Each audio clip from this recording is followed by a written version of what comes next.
बाळ, फ्रीजमधून श्रीखंड काढ ना. आम्ही पूर्वी घरीच बनवायचो श्रीखंड. त्याची चवच वेगळी होती.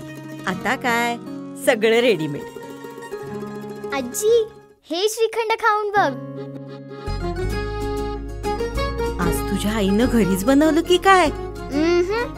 हे आहे गोकुळचं श्रीखंड. अगदी जिभेवर रेंगाळणार. जिभेवरच नाही तर मनावरही रेंगाळणार. गोकुळ श्रीखंड, मनावर रेंगाळणार. कुंभोज परिसरात प्रस्तावित सौर ऊर्जा प्रकल्पाला स्थानिक नागरिकांकडून तीव्र विरोध होत असून या विरोधाची माहिती वंचित बहुजन आघाडीचे नेते प्रकाश आंबेडकर यांनी जिल्हाधिकारी यांना फोनद्वारे दिली आहे. प्रकल्पामुळे पर्यावरणाचा ऱ्हास आणि स्थानिक जनजीवनावर होणारे परिणाम यामुळे नागरिक चिंतेत आहेत. तसेच यापूर्वी सदर प्रकल्पाला कुंभोज परिसरात जागा देण्यात आली असून पुन्हा कुंभोज येथे दुसरा प्रकल्प उभा केल्यास शासकीय जागा शिल्लक राहणार नाही. त्यामुळे अनेक शासकीय इमारती बांधत असताना नागरिकांना त्रास होणार अशी माहिती यावेळी देण्यात आली. प्रकाश आंबेडकर यांनी आपल्या बोलण्यातून व्यक्त केले की कुंभोज परिसरातील सौर प्रकल्पासाठी शेतजमिनी हस्तांतरणाचा प्रयत्न सुरू आहे.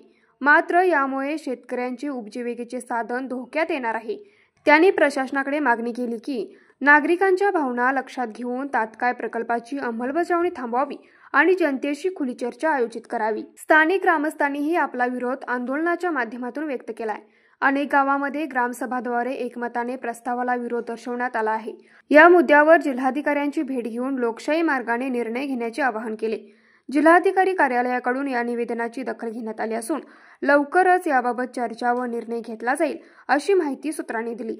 न्यूज मराठी 24 साठी विनोद शिंगे, कुंभोज.